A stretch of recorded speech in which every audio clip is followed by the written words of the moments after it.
Hi, welcome to Nikki's vlog, and today my TED Talk. No, I don't mean a TED Talk. I mean, let's talk about Ted. And of course, by Ted, I mean the amazing Ted Lasso.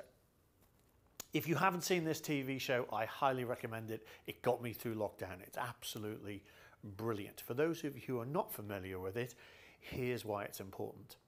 The story is of a lady who acquires an English soccer team in London from her divorce, and it's her husband's pride and joy, and she wants it to tank. So basically she fires the coach and she hires Ted Lasso, who's an American football coach, in the hope that he will come in and drive this thing into the ground. But of course the whole show is about how he wins her and the team and wins them over. And he wins them over because you don't need to understand soccer in order to get a stellar performance out of a team. I'm a deal coach, I'm a sales coach. You don't have to be the best salesperson in the world to get the best performance out of a team when you're coaching them. At work, I'm currently trying to build a global coaching capability. In order to do that, we've split the globe into 3 time zones. We've got the Americas, which is 1 time zone, Europe and Africa, which is the middle one, and then obviously we've got the Asia and Middle East.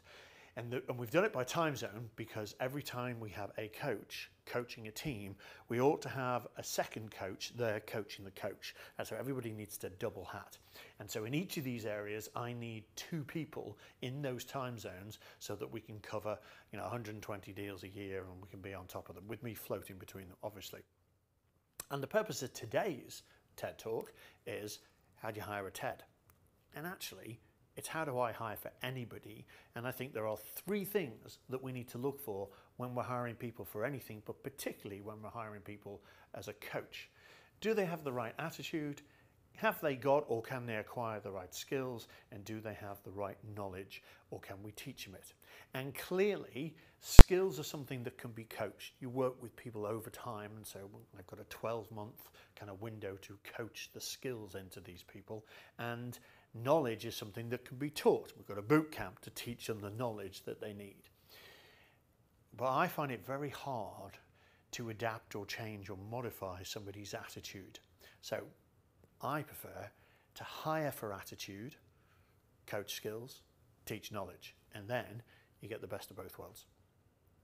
So what am I looking for in terms of the attitude for a Ted Lasso? Like, if you want somebody who's going to coach a high-performance team, what sort of person is that? What are we looking for in terms of the attitude? And I think there's 3 things that make me think, oh, that person is the right person for this.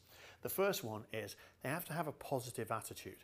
Like, coaches don't get anywhere by pointing out people's mistakes, and being negative. Well, you're not going to do this, you're not going to do that, this is terrible, oh my God, the world's coming to end. That's not very helpful.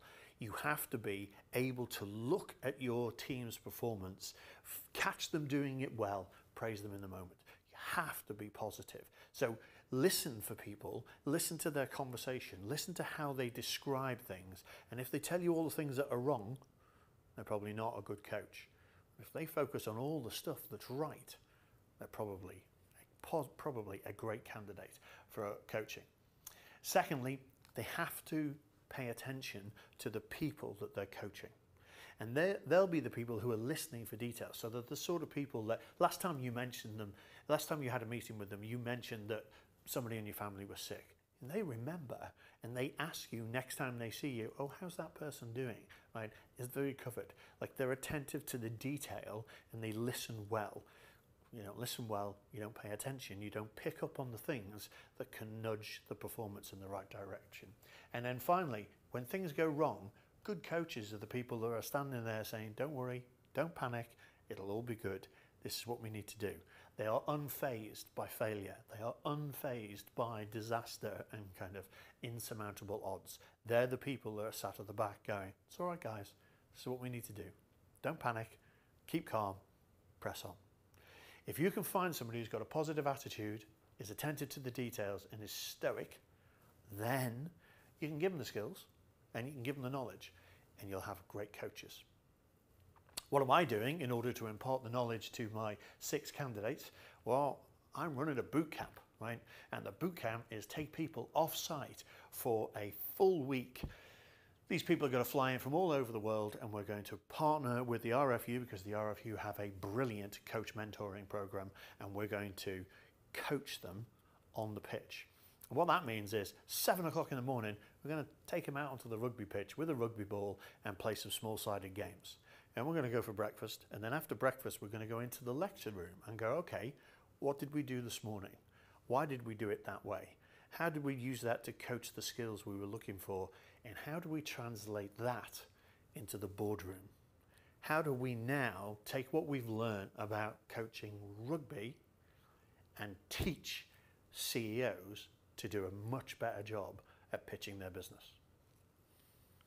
That's what I think. Love to know what you think, particularly watch TED. And if you know anyone who might want to be a coach, please email me, nicky@mercer.com. I would love to know what you think.